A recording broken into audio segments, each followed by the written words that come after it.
मतलब रो पड़े कि मेरी बीवी मुझे बहुत परेशान करती है। 10 लाख रुपया उसके पीछे खर्च किया, बाय फ्लाइट में भरे पूरे, जहाँ जहाँ घूमने का था वहाँ, फिर भी उनकी वाइफ उसको परेशान करती है, अत्याचार करती है, श्योर करती है। मैं दावे के साथ कहता हूँ, कानून पढ़ी लिखी औरतें तो बहुत ही नचाती है, पुरुषों को उंगली में नचाती है। ये हमारा सब पोस्टर देख लीजिए आप।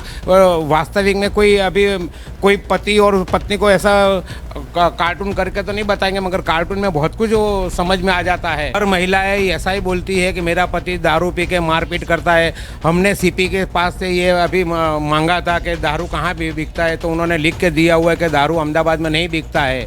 तो कैसे मानोगे कि दारू बिकता है या नहीं बिकता है? अगर साची अच्छी जो औरत होगी, अच्छी पत्नी होगी, वो दुखी है, वो वास्तविक में दुखी है और ख़ानदानी है, वो कभी पुलिस स्टेशन कोर्ट कचहरी नहीं चढ़ती है। जो बेकार होती है वो कोर्ट कचहरी में धक्का खाती है, वकीलों के पास घूमती रहती है। और एक जगह पर मैं किसी के पर छांटा नहीं उड़ाना चाहता हूँ, मगर वो गलत चक्कर पे चढ़ जाती है। अच्छा, अगर जो मर्द है वो अगर कोर्ट कचहरी के चक्कर लगाए तो वो बेकार नहीं घूमता? वो बेकार ही घूमता है, दोनों की मैं बात करता हूँ, दोनों। पर आपने ये जो संगठन बनाया है वो भी तो उसके हिसाब से भी तो आप लोग चक्कर लगाते हैं कोर्ट कचहरी के। केम छो गुजरात मजामा, पर आज जो है वो मजामा ये शब्द जो है वो पत्नियों के लिए मजामा नहीं रह पाएगा, क्योंकि हम अहमदाबाद में एक ऐसे शख्स के पास आए हैं जो करता धरता है अखिल भारतीय पत्नी अत्याचार विरोधी संघ। सही कहा मैंने। मेरे साथ है दशरथ देवड़ा जी। दशरथ देवड़ा जी बेसिकली राजस्थान के रहने वाले हैं और वो अहमदाबाद में रहते हैं और ये एक संघ चलाते हैं। आपको बहुत सुनने में बहुत अजीबोगरीब लगेगा, मेरे ख्याल से मैंने ऐसा पहली बार ये संघ सुना है जिसका नाम है कि अखिल भारतीय पत्नी अत्याचार विरोधी संघ, यानी पत्नी अत्याचार जो करती है उसके विरोध में ये संगठन बनाया गया है। बहुत लोगों को अजीब लगेगा, पर दशरथ देवड़ा जी के पास हम आए हैं क्योंकि ये भी एक यूनिक कहानी है इनकी और एक यूनिक सोच है, क्योंकि हम जिस समुदाय से आते हैं, जिस समाज से आते हैं, उस समाज में हमेशा पत्नी ही जो है वो उत्पीड़न का शिकार होती है या पत्नी पर ही डोमेस्टिक वायलेंस होते हैं। ये एक ऐसा अपने आप में अजीबोगरीब संगठन है जो पत्नी विरोधी अत्याचार संघ बनाकर बैठा हुआ है। मेरे साथ दशरथ देवड़ा जी हैं जो इसके कर्ता धर्ता हैं। दशरथ देवड़ा जी, स्वागत है पहले आपका वाइब्रेंट लाइव न्यूज़ में। जी नमस्कार, दशरथ देवड़ा मैं बोल रहा हूँ। मुझे ये बताइए कि आपने ये कैसे आइडिया सोचा कि आपको क्या मजबूरी रही कि आपको ये जो है वो संघ बनाना पड़ा? मैडम, बात ये है कि ये बात ऐसी है पत्नी पीड़ित के बारे में कि घायल की गति घायल ही जानता है, हर किसी को पता नहीं होता है। जो पीड़ित होता है, जिसने ये दर्द देखा हुआ है, उसको ही पता चलता है कि वास्तविक में कानून क्या चीज़ है। ये ऐसी संस्था है, हम कोई स्त्री के फेवर में या स्त्री के विरुद्ध में ऐसा नहीं है। हमारा कर्तव्य जो है ये संघ के बारे में कि जो कानून सरकार ने जो बनाया गया है उसका विरोध कर रहे हैं। जैसे कि 498 क यानी 498A 125 criminal procedure code, domestic violence act 2005, ऐसे कहीं अधिनियम जो बनाया गया है सरकार ने, उसका हम सख्त विरोध करते हैं। अच्छा, मुझे ये बताइए, ये तो आप कह रहे हैं कि आप विरोध करते हैं, पर इसके पीछे बनाने की कहानी बताइए मुझे। क्यों बनाया आपने? क्यों लगा आपको कि ये संगठन जो है वो बनना चाहिए? क्योंकि ये बिल्कुल एक विचारधारा के अलग चला जाता है कि कोई पत्नियां अत्याचार करती हैं पतियों पे। अब क्यों बनाना पड़ा आपको? हमें इसलिए बनाना पड़ा कि मेरे पास ऐसे कहीं दुखी पतियों की फौज आ गई है। आज करीबन 68,000 यानी 68,000 दुखी पति ऑन पेपर नोंद किया हुआ है। आईपीएस भी है, इंजीनियर्स है, डॉक्टर्स है, वकील है, जजेस है। ऐसा कोई शख्स बाकी नहीं है जो ये पत्नी से पीड़ित ना हो और ये कानून से पीड़ित ना हो। ये तो कानून की कहानी है। कानून क्या है? कानून अभी मैंने बताया है कि माँ बहन तो हमारे भी है, माँ बहन सुरक्षित होना चाहिए, ये बात मैं ज़रूरी कहना चाहता हूँ। मगर ये जो कानून जो सरकार ने बनाया है वो महिला को कानून के शस्त्र के तरह का उपयोग करती है। ढाल जो दिया हुआ है तो इसका मिसयूज हो रहा है। जैसे हलते कभी भी किसी भी वक्त ये 498 dowry prohibition act, DV act, 306, 304 B, ये सभी कानून एक तरफा है और पुरुष पति और उसके परिवार को जेल के सलाखों में डाल देते हैं। ये सख्त कानूनी कार्यवाही होती है, उसका हम विरोध करते हैं। इक्वल होना चाहिए। मैं मानता हूँ बहन बेटियों के लिए कानून है, वो बात बराबर है, मगर बहन बेटी तो इस तरफ भी होता है। एक भाई है जो पति है, उसके भी 4 महिलाएं हैं, यानी स्त्रियां हैं, माँ है, बहन है, भाभी है, देरानी जेठानी है, वो भी तो महिला है, उनके ऊपर भी तो कानून का मिसयूज हो रहा है। मैं ये नहीं कहना चाहता हूँ कि ये महिला गलत है, मगर इक्वल होना चाहिए। समान हक की बात हम करते हैं कि भाई ये महिला है, इसकी फरियाद लेते हैं तो ये सामने 4 महिलाएं, उसका क्यों नहीं सुनते हैं, यही हम विरोध करते हैं। मैंने पढ़ा था जितना आपके बारे में, उससे मुझे ये पता चला है कि आपने सन 1994 में शादी की और उस दौरान आप जो है अपनी पत्नी से पीड़ित हुए, प्रताड़ित हुए, आप जो भी कहें। उसके बाद आप हिमालय की ओर निकल गए। वहाँ से आने के बाद आपने ये संगठन बनाया। तो क्या हुआ था ऐसा आपके ज़िंदगी में कि ये आपको संगठन बनाना पड़ा, संघ बनाना पड़ा? अब मेरी ज़िंदगी की बात अच्छा नहीं लगता है, शोभा नहीं देता है। अभी तो मैंने दूसरी शादी भी कर लिया है, मेरे एक बेटा भी है, बेटी भी है, तो मेरी बात तो मैं अब किसी को नहीं कहना चाहता हूँ, मगर लोगों की बात बताता हूँ। मगर मेरे पर जो बीती है, मैं दावे के साथ कहता हूँ, एफिडेविट करके मैं बताता हूँ कि पूरे भारत देश के अंदर मैं मुझ पर जो बीती है वो किसी को नहीं बीती होगी। मैं मामूली ड्राइवर था, यानी शॉफर था, एक कंपनी का, लिमिटेड कंपनी का ड्राइवर था। वहाँ मैंने 7 साल काम किया। मेरी पत्नी शांति देवी नाम था उसका, वो पाली ज़िले की थी, मारवाड़ जंक्शन की थी। उसने मेरे पर गलत मुकदमा किया, कथित आक्षेपों किया था। वो मुकदमे में बारे में मेरे घर के 7 लोग गुजर चुके हैं। अब मुझे ऐसा बोलने वाला कोई नहीं रहा कि बेटा घर में आ। मेरी माँ चली गई थी। फिर मैं संत साधु के पास रहा, एक नाथ सांप्रदायिक था, वो गुरुजी के पास मैंने उनकी सेवा किया। 2 साल में बद्रीनाथ भी रहा। नाथ सांप्रदायिक बनने के बाद में वो गुरुजी ने मेरी पूरी जीवन कथा देखी है और मैंने बहुत कुछ बताया कि गुरुजी मेरे पर ऐसी ऐसी बीत रही है, मेरे पर ऐसा मुकदमा है, वारंट जारी है, तो वो वक्त आएगा सब अच्छा होगा, वक्त आएगा सब अच्छा होगा। एक बार एक ऐसी गुफा थी, वहाँ मुझे बिठा दिया दिगंबर बन के कि अब आपको संत साधु ही बनना है। मैंने निश्चित कर लिया, ठान लिया था, मगर आकाशवाणी के जैसे आवाज़ आई और वहाँ से मैंने उठ के भड़क के खड़ा हो गया। गुरुजी ने बोल दिया, उन्होंने मेरी जीवन वापस देखी तो उन्होंने बताया गुरुजी ने कि आप संत साधु बनने के लायक नहीं हो, आप नीचे जाइए। आपके जैसे तो हजारों लाखों करोड़ों में सब लोग दुखी पति है, उनकी सेवा करना। फिर मैं वापस नीचे आ गया। अच्छा, तो आप मुझे ये बताइए कि आपको पत्नियों से कोई दिक्कत नहीं है, जैसे आपने दूसरी शादी कर ली है? नहीं, पत्नियों के मैं पहले ही बोला हूँ, आज फिर से मैं बोल रहा हूँ, नारी तो नारायणी है। नारी का सम्मान करना बहुत अच्छी बात है। कोई पत्नी खराब होती है तो कोई पत्नी अच्छी भाग्यशाली भी होती है। जैसे कि अभी ये मेरी जो पत्नी है वो बहुत मेरे लिए भाग्यशाली है, उसके वजह से ही मैं ये संस्था चलाता हूँ। अच्छा, मुझे आप ये एक बात बताइए कि आपने ये जब संस्था बनाई, आपको नहीं लगता, क्योंकि हम आपके बारे में बहुत लोगों ने हमें बताया और हमें कहा कि आपका इनका इंटरव्यू लेना चाहिए, कई लोगों की ये बात अजीब भी लगी और वो हंसे भी कि क्या कोई पत्नी जो है वो प्रताड़ित करती है पति को, या जो हमारा भी जो समाज है वो यही मान के चलता है कि अभी जो है वो पत्नियों पर अत्याचार होता है। चाहे आप लॉकडाउन का जो पूरा एक डाटा उठा के देखें, उसमें जो है घरेलू अत्याचार औरतों पर ही बढ़े, और ये जो भारतीय समाज है उस पर हमेशा महिलाओं को ही दबाया जाता है और महिलाओं के लिए ही सारी जो है कानून वो बनाया जाता है। पर लोग एक तरह नहीं लगता कि उपहास नहीं बनाया आपका? लॉकडाउन की बात जो करना चाहते हो, तो लॉकडाउन के बारे में तो मैं ऐसा कहना चाहता हूँ कि वास्तविक में पति नौकरी करता है, धंधा करता है, कोई अन्य काम के वजह से बाहर जाता होगा, और घर के अंदर रहते रहते वो तो टॉर्चर होता है, अत्याचार होता है, बीवी को परेशानी होती है कि भाई आप बाहर नहीं निकलते हो, बाहर नहीं जाते हो, वो जावे तो कहाँ जाए।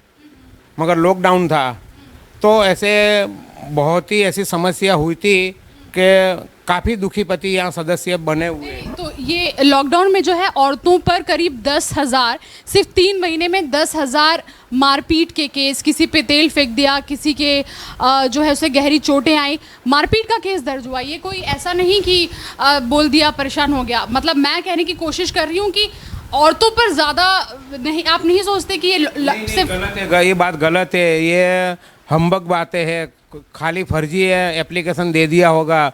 वास्तविक में देखने जाओ तो मालूम पड़े कि वास्तविक क्या है। किसी ने गलत तरीके स्टेटमेंट दे दे तो वो माना नहीं जाता है। आज मैं बोल दूं कि मैं बड़ा प्रधान का बेटा हूं तो कोई मानेगा मेरी बात? ऐसा नहीं होता है। वास्तविक में फरियाद क्या है, कोर्ट में जो जाती है उसको फरियाद बोलते हैं। अच्छा, ये जो महिला विकास मंत्रालय है उसने ये रिपोर्ट जारी की है कि सिर्फ हम लॉकडाउन की बात कर रहे हैं, ज़्यादा पीछे नहीं जा रहे हैं, कि करीब 10,000 औरतों पर जो है वो डोमेस्टिक वायलेंस हुआ, अत्याचार हुआ, उन पर मारपीट के केस, फर्जी जो है उन पर जो केस लगाए गए उन्हें भगा दिया गया और बहुत सारी प्रताड़ना की गई। कोई दारू पी के मार रहा है, कुछ ऐसा। तो ये जो है औरतों ने शिकायत दर्ज कराई है। ये हर महिलाएं ऐसा ही बोलती है कि मेरा पति दारू पी के मारपीट करता है। हमने सीपी के पास से ये अभी मांगा था कि दारू कहाँ भी बिकता है, तो उन्होंने लिख के दिया हुआ है कि दारू अहमदाबाद में नहीं बिकता है। तो कैसे मानोगे कि दारू बिकता है या नहीं बिकता है? बराबर। तो ये तो गलत बात है। ये सिर्फ अहमदाबाद की बात नहीं है, अहमदाबाद की नहीं, पूरा भारत देश की मैं बात करता हूँ। एनसीबी जो नेशनल क्राइम ब्यूरो का आंकड़ा हमारे पास भी है, तो उन्होंने ऐसा बोला है रोज 200 पत्नी पीड़ित पुरुषों आत्महत्या करते हैं रोज का, पर डे। मगर दिखते हैं, अभी देखो आप 50-100 बताते हैं, मगर वास्तविक में 200 पतियों जो आत्महत्या करते हैं। अच्छा, आपके मुताबिक आप ये कहना चाह रहे हैं कि ये जो पत्नियां FIR करवाती हैं या जो औरतें जो डोमेस्टिक वायलेंस, मारपीट और इसका प्रताड़ने का जो शिकायत दर्ज करवाती हैं वो झूठ है? मैं झूठ नहीं बोलता हूँ। कोर्ट कहती है जब पूरा मुकदमा चलता है तब उनके पास कोई एविडेंस नहीं होता है कि मारपीट किया है या नहीं किया है, अत्याचार किया है नहीं किया है।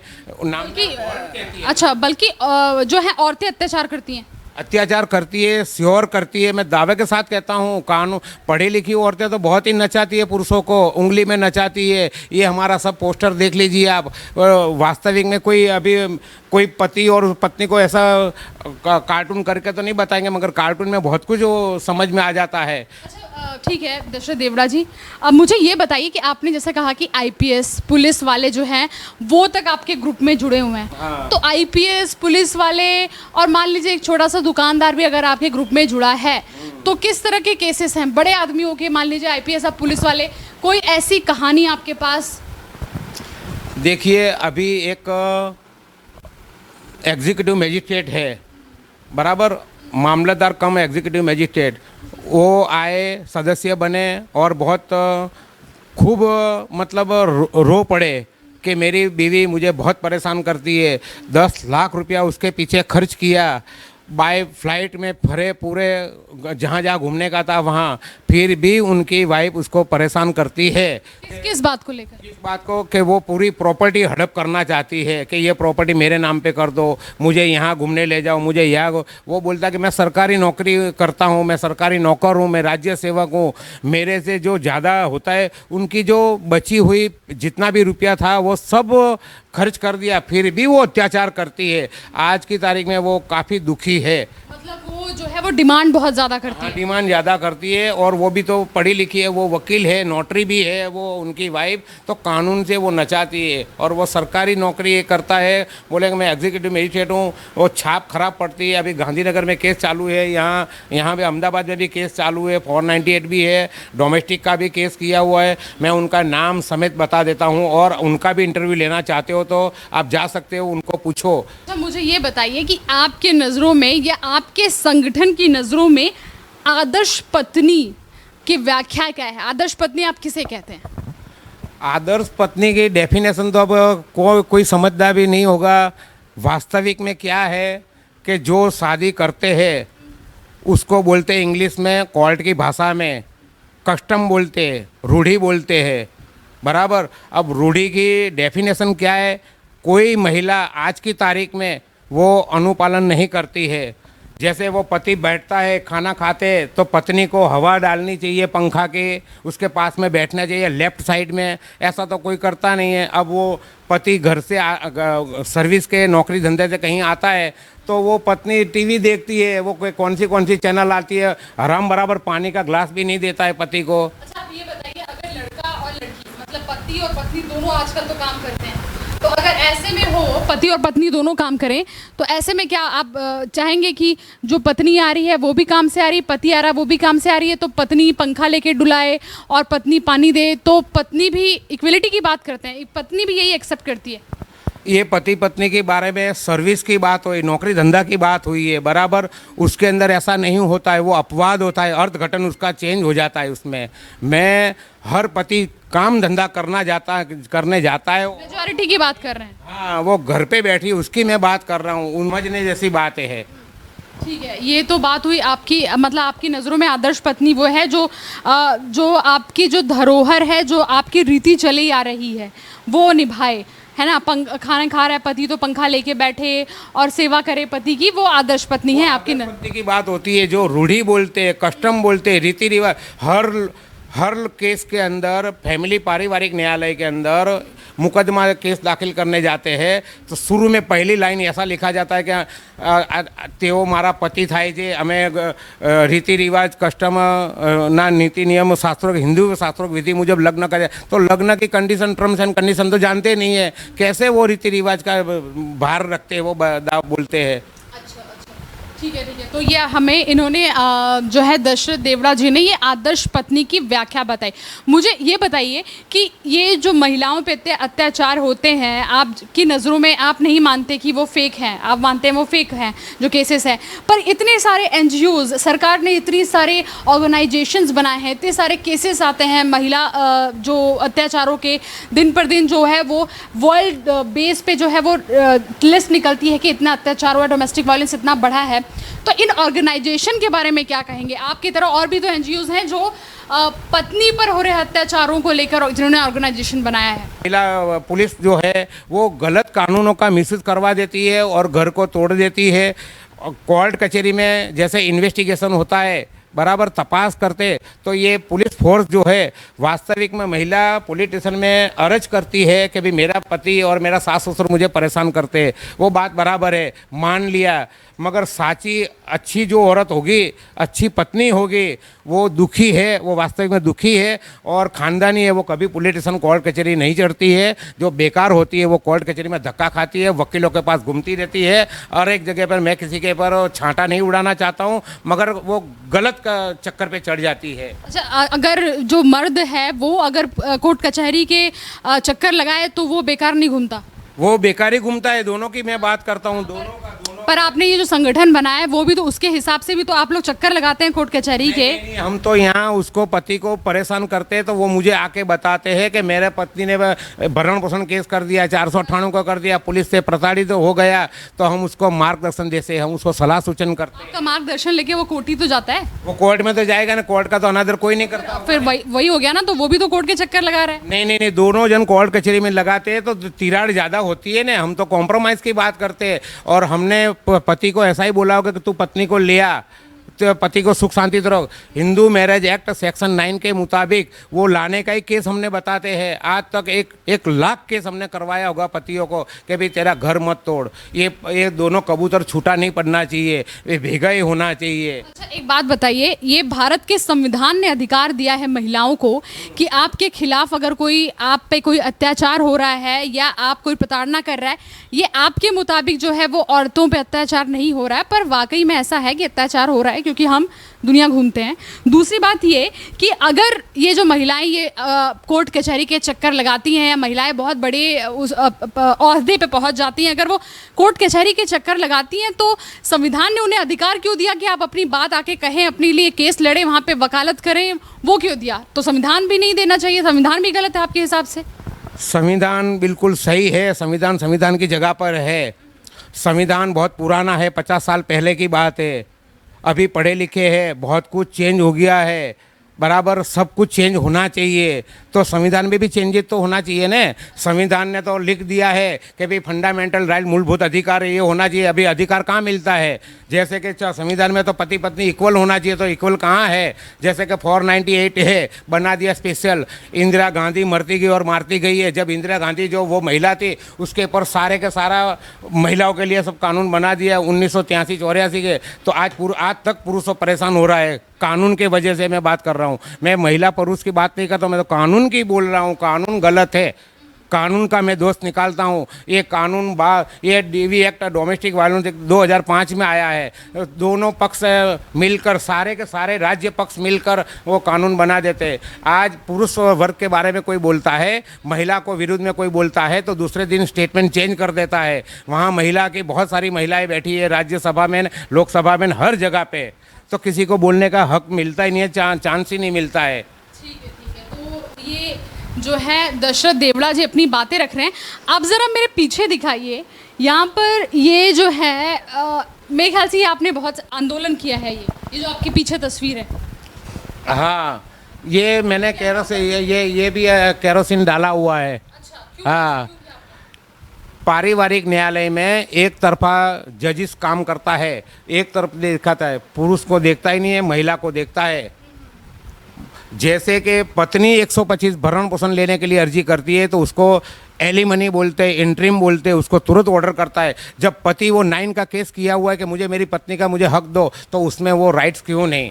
अच्छा, और ये जो तस्वीर है ये 10/9/2002 ये निरूपा रॉय उन्होंने बुलाया था, उन्होंने लेटर दिया हुआ था। हम यहाँ से गए थे 5 लोग, वहाँ उनको कानून का जो सेक्शन है जो है वो सब दिखाया था। उनको डिक्री हुक्मनामू हो चुका है उनका, वो तो देवलोक भी हो गए, गुजर चुके हैं। तो आप ये मेरे पीछे ज़रा तस्वीरें देखिए। यहाँ बहुत सारी तस्वीरें हैं जब इन्होंने संगठन बनाया था। सही कह रही हूँ मैं? ये संगठन बनाया था तभी ये जो मीटिंग करते थे, और यहाँ पर जब इन्होंने प्रदर्शन किया, और यहाँ बहुत सारी तस्वीरें हैं जब ये प्रदर्शन की हैं। ये तस्वीरें ये हमने आपको पीछे दिखाई। तो जो दशरथ देवड़ा जी हैं उनके मुताबिक एक लास्ट क्वेश्चन है मेरा कि अभी जो इस मॉडर्न टाइम में, जिसे 21वीं सदी कहते हैं, जब भारत आगे बढ़ रहा है उसे 21वीं सदी कह रहे हैं। इस 21वीं सदी में एक जो कामकाजी महिला है, या चलिए वो महिला जो काम करती भी नहीं है, उसके लिए आप कह रहे हैं पत्नी अत्याचार करती है। और मेरे ख्याल से जो आपका सबसे अभी जो आपने मुझे एग्जांपल दिया कि वो डिमांड बहुत करती हैं आजकल की पत्नियाँ। लोग बोलते हैं, महिलाएं कहती है, कानून ऐसा कहता है कि पति और उसके परिवार वाले दहेज मांगते हैं। मैं ऐसा मानता हूं कि ये बिल्कुल बात गलत है। आजकल की महिलाएं, आजकल की पत्नियां, आजकल स्त्री ब्लैकमेलिंग करती है, इमोशनल ब्लैकमेलिंग करती है, फ्लैट मांगती है, 25 लाख मांगती है। अब दहेज आप सोच लीजिए कि दहेज किस किस के ऊपर हो रहा है। ये बात गलत है। ये जो शादी में दहेज मांगते हैं उनका क्या? कोई दहेज मांगता नहीं है। सर अभी मैंने केसेस, अभी इतने सारे केसेस किए। आप बिहार यूपी में चली जाइए, दहेज के लिए औरतों को जला दिया जाता है। वो जलाया हुआ होगा, शादी तोड़ दी जाती है, कोई कारण अलग होगा ना। शादी तोड़ दी जाती है, बोल रहे इतना दहेज। मुझे आप ये बताइए, पुरुष जब जन्म ले लिया तो इसका मतलब गला दबा देने का है?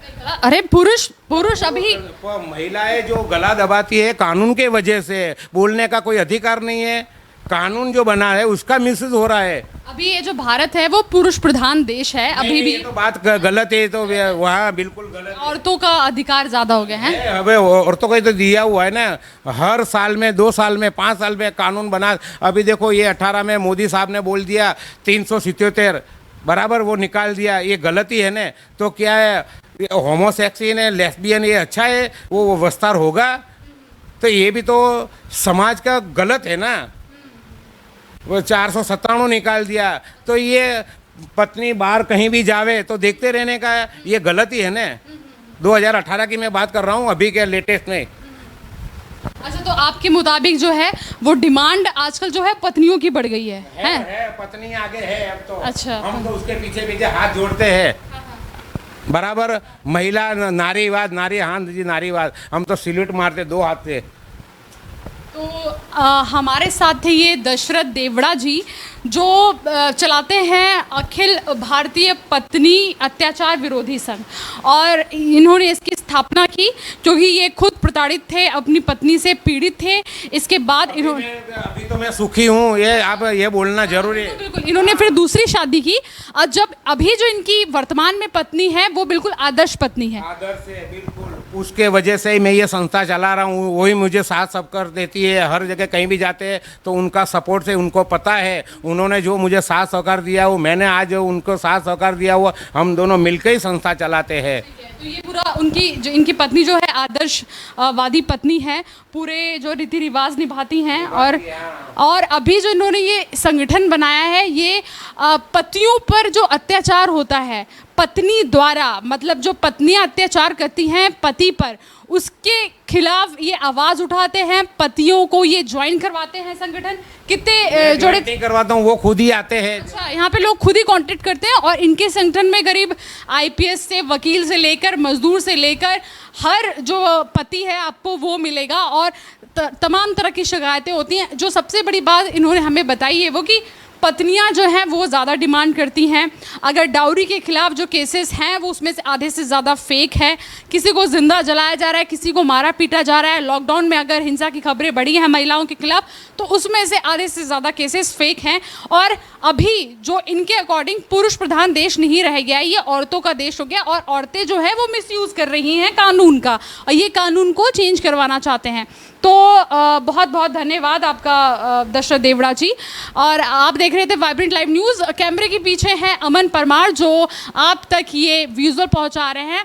और हम यानी वाइब्रेंट लाइव न्यूज़ हमेशा कोशिश करता है कि आपके पास कुछ यूनिक कंटेंट पहुंचाए, कुछ ऐसे लोगों से मिलवाए जो इस देश में, जो अहमदाबाद में या पूरे गुजरात में कुछ अलग कर रहे हैं, कुछ यूनिक कर रहे हैं।